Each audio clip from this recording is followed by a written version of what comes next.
Chapitre 2, partie 3. Les démocraties fragilisées. Au début des années 1930, la France est touchée par la crise économique et l'augmentation du chômage. Les gouvernements sont instables et les ligues d'extrême droite se développent.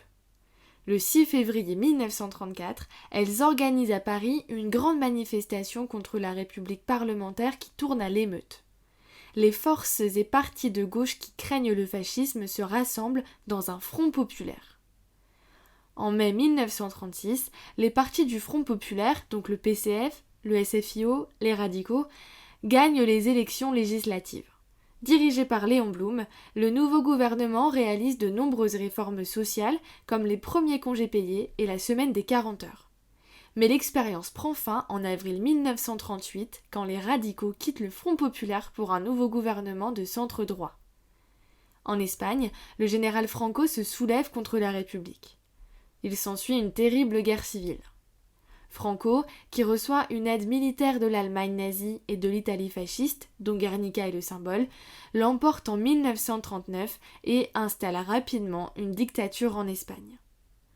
En mars 1936, l'armée allemande se réinstalle en Rhénanie en violation du traité de Versailles. La France, qui craint une nouvelle guerre, proteste mais ne réagit pas. L'Allemagne nazie rompt ensuite son isolement en s'alliant avec l'Italie de Mussolini. Comptant sur la passivité des démocraties, Hitler se lance ensuite dans une politique d'annexion. En mars 1938, l'armée allemande envahit l'Autriche. C'est l'Anschluss, donc le rattachement de l'Autriche à l'Allemagne. Hitler revendique ensuite la région des Sudètes, située en Tchécoslovaquie et peuplée en majorité d'Allemands. Il obtient l'accord de la France et de l'Angleterre lors de la conférence de Munich en septembre 1938.